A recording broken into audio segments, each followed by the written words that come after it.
তৃণমূল কংগ্রেস ঠিক করেছে প্রত্যেকটা আদিবাসী এলাকায় গিয়ে গিয়ে বাংলার আদিবাসী মা বোনেদের জন্য বা আদিবাসী মানুষদের জন্য তৃণমূল কংগ্রেস কি কি করেছে তার প্রচার করবে। সাথে বিজেপি কতটা আদিবাসী বিরোধী সেইটা প্রচার করবে।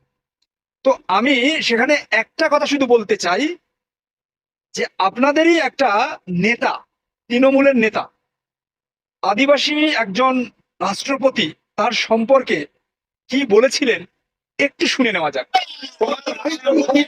আমরা সম্মান করি।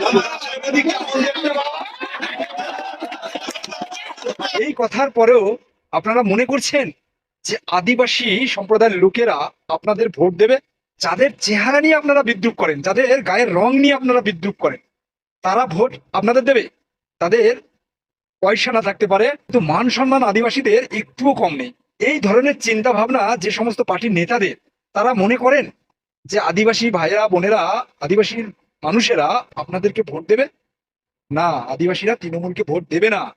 কেননা ওরা জানে যে একমাত্র বিজেপি আদিবাসী একজন মহিলাকে দেশের সর্বপ্রধান নাগরিকের স্বীকৃতি দিয়েছে, রাষ্ট্রপতি বানিয়েছে।